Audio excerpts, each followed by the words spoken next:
सभी को मेरी तरफ से नमस्कार व जय श्री राम। जम्मू कश्मीर में शांतिपूर्ण चुनाव संपन्न होने के बाद अब सरकार भी बन चुकी है। जम्मू कश्मीर के नवनिर्वाचित मुख्यमंत्री, उनके मंत्री एवं सभी विधायकों को बहुत बहुत बधाई एवं शुभकामनाएं। हमारे डोडा वेस्ट के विधायक श्री शक्तिराज परिहार जी को भी शानदार जीत के लिए विशेष बधाई एवं सफल कार्यकाल के लिए शुभकामनाएं। कार्यकर्ताओं की मेहनत, उनके निजी परिश्रम तथा आम जनमानस ने उनको खुले मन से वोट किया।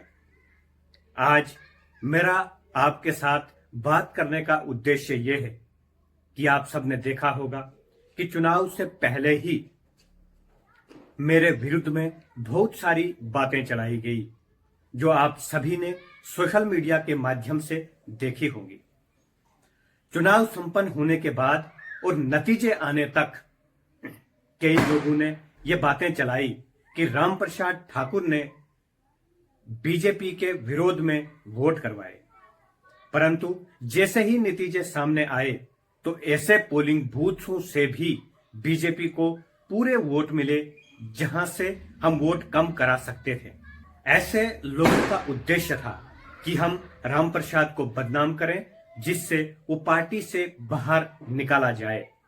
आप सबको जानकारी होगी कि पिछले 5 वर्षों में मेरे खिलाफ इन लोगों ने कम से कम 14 से अधिक केसेस लगाए। अटेम्प्ट टू मर्डर जैसे भयानक केस भी इन्होंने करवाए। जिस प्रकार से पिछले 5 वर्षों में इन लोगों ने षड्यंत्र किए, चुनाव के आरंभ में ही इन्होंने लोगों में मेरी छवि को बदनाम करने के लिए ये षड्यंत्र चलाए कि रामप्रसाद को पार्टी से बाहर निकाल दिया गया है करप्शन के आधार पर, और पार्टी से पैसे खाए हैं। यानी पार्लियामेंट इलेक्शन में रामप्रसाद ने पार्टी से पैसे खाए हैं, जिसके कारण उनको पार्टी से बाहर निकाल दिया गया है और आज रामप्रसाद पार्टी के विरुद्ध काम कर रहा है। परंतु यदि भाजपा का कोई एक नेता भी कह दे कि पार्लियामेंट चुनाव में मैंने एक पैसा भी खाया है, मैं आज जीवन राजनीति छोड़ दूंगा। परंतु ये झूठे षड्यंत्र चलाए, इनका एक ही उद्देश्य था कि रामप्रसाद ठाकुर को बाहर निकाला जाए।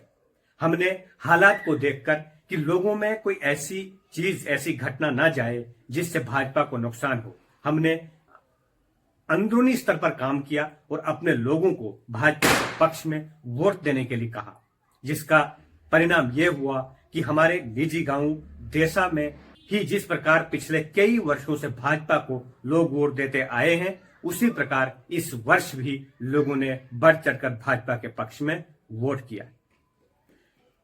जब नतीजे सामने आए, श्री शक्ति जी जीत भी गए, परंतु आज भी कई लोग हमारे लोगों को डरा रहे हैं, हमारे लोगों को धमका रहे हैं।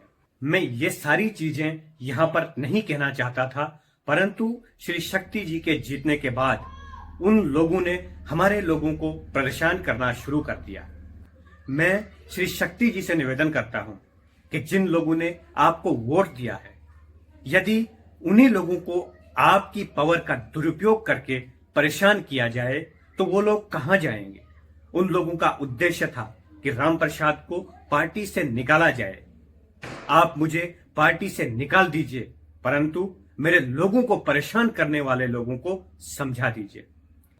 हमारा राजनीति का मकसद धरती पर रहने वाले प्रत्येक व्यक्ति के जीवन में परिवर्तन करना है, और हमारा राजनीति का मकसद उन लोगों का विरोध करना है जो शक्तिहीन का शोषण करते हैं, जो आम लोगों को परेशान करते हैं।